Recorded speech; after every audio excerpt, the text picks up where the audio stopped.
परताव्याचं तसंच आकर्षक बक्षिसांचं आमिष दाखवून नागरिकांची लाखो रुपयांची फसवणूक केल्याप्रकरणी खालापूर पोलिसांनी मोठी कारवाई करत एका महिलेसह तिघांना अटक केली आहे। या प्रकरणामुळे चौक आणि खालापूर परिसरात गेल्या 6 महिन्यांपासून सुरू असलेल्या चर्चेला अखेर पुष्टी मिळाली आहे। खालापूर तालुक्यात 2023 पासून सावी कन्सल्टंट कंपनी चौक परिसरात कार्यरत होती। जानेवारी 2025 मध्ये खालापूर येथे भाडेतत्वावर आलिशान कार्यालय सुरू करण्यात आलं। व्यावसायिक, नोकरदार तसंच सर्वसामान्य नागरिकांना आकर्षक परताव्याचा आमिष दाखवून गुंतवणुकीस प्रवृत्त करण्यात येत होतं। सुरुवातीला दामदुप्पट परतावा आणि भेटवस्तू देऊन विश्वास संपादित करण्यात आला, मात्र नंतर परतावा थांबणं आणि कार्यालय बंद दिसू लागल्यानं गुंतवणूकदारांमध्ये संशय निर्माण झाला। या योजनेत सुमारे 1,500हून अधिक गुंतवणूकदार अडकले असून अंदाजे 50 ते 60 कोटी रुपयांची फसवणूक झाल्याचा अंदाज व्यक्त होतोय। स्थानिक एजंटच्या माध्यमातून नागरिकांना गुंतवणुकीस प्रवृत्त करण्यात आलं आहे। गुंतवणूकदारांच्या तक्रारीनंतर खालापूर पोलीस ठाण्यात गुन्हा दाखल करण्यात आला असून पोलिसांनी कंपनीच्या व्यवस्थापक श्वेता प्रभूसह पंकज शहा, देवेंद्र सरदार या तिघांना अटक केली आहे। या प्रकरणाचा पुढील तपास उपविभागीय पोलीस अधिकारी डॉक्टर विशाल नेहुळ आणि वरिष्ठ पोलीस निरीक्षक सचिन पवार यांच्या मार्गदर्शनाखाली सहनिरीक्षक मनीष मोरे करत आहेत।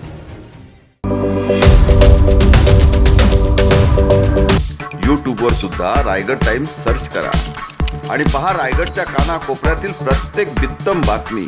आणि हो, लगेच सबस्क्राइब बटनवर क्लिक करायला विसरू नका। रायगड टाइम्स, आपलं चॅनल, आपला आवाज।